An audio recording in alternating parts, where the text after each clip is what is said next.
All right, Brent Porcia at TopVelocity.net. 3x pitch and BioMetric Analysis here, Ethan. Yeah, this is 81. Coming out of leg lift. It looks okay.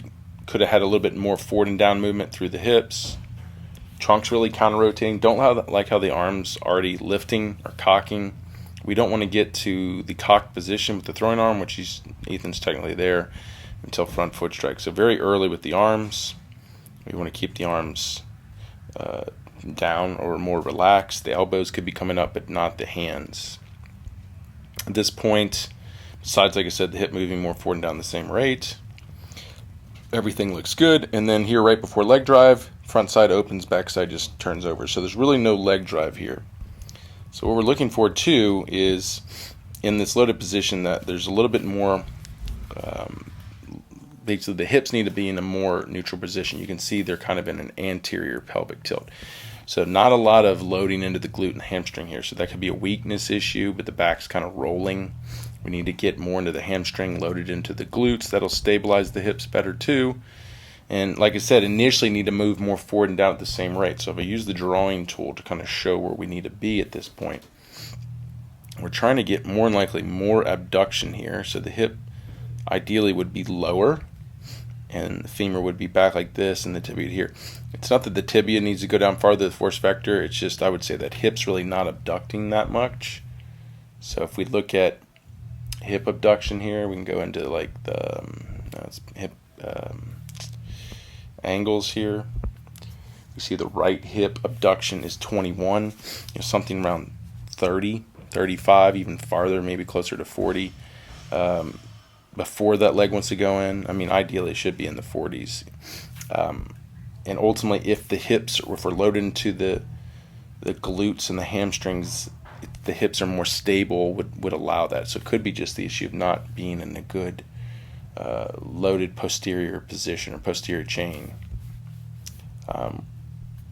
So when, like I said, when Ethan opens, backside just rotates over. So not getting a lot of power through the hip. And because the arm was thrown so far back, we're getting a lot of arm drag, which would cause a lot of arm pain. So I know Ethan's had some arm issues, and that's what it's coming from. We can't let the elbow get behind the back that far when we start rotation. It's called HyperAngulation, as you can see there. Just really too much pressure on the front of the shoulder is going to cause impingements or even elbow problems. So if we go back to the kinematic sequencing, this is the angular sequencing of the movement. Okay. If we were able to ride the hips more forward and down the same rate and get more abducted through the hips, when we open front foot, we get some drive, some push, some extension. That'll put some more force through the hips. You can see the hips are peaking right here, and with the glove side pulling. So we see the blue and the red peaking together. That's the red is the hip, the blue is the glove.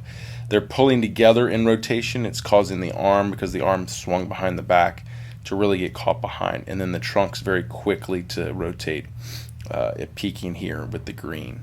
So we need to get those hips probably over here, back over here, start or peaking probably right here. We need the glove to not pull with it, the glove to come right here with the trunk, and we need to get the arm ultimately to not to drag. So that's why too, throwing the hand this far back is the problem too. If we throw the hand with the elbow this far back, when we go into rotation, the arm's going to be caught in a position to drag. If the arm is in a more flexed position, like it is, say right here, when the arm cocks, so if we went elbow up before the arm, then the arm would be in a better position to stay strong and stay engaged with the trunk. So learning the arm path position of high velocity pitcher, something we have on YouTube. Just search arm path of high velocity pitcher. You can see how that needs to work, because this arm is really behind. As you can see, the shoulders even having to over rotate just to get the arm to finish the pitch. At this point at pitch release, you're going to see the pelvis is very vertical, only 30 degrees forward. I mean, it's not too bad, but if we can get into 40 degrees without the arm drag, it's going to be key. And you can see a lot of the added rotation. It's because there's not a lot of linear power. So if we go back and look at, we saw the angular sequencing. Let's look at the linear sequencing. So this is how each segment of the body is moving forward, not just in rotation, which was the other one. We can see here, it looks like here the hips are peaking somewhere in here forward after the trunk. So the trunk is actually peaking going forward, and then the hips are peaking. So we're in reverse, and we can see the glove even peaking forward back here. So we need the glove to not be going back here, but the hips to be peaking forward about right here.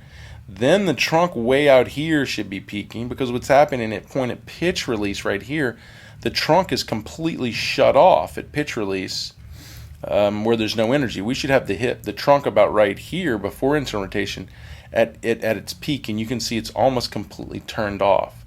So because this back leg just turns down and everything wants to rotate and the glove starts pulling to add to that rotation, the arm gets caught dragging, and the energy is more rotational at this point, not really accelerating forward. It's just kind of swinging around to release and not riding the trunk as it launches forward to release.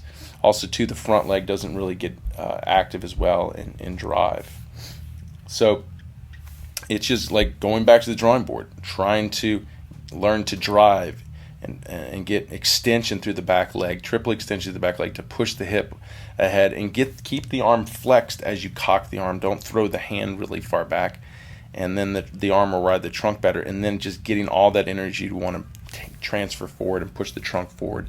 It's going to be healthier, and it's going to be a lot harder, specifically as you could do that with more power. And right now, if you tried to accelerate this movement, your arm would just become more injured in the process.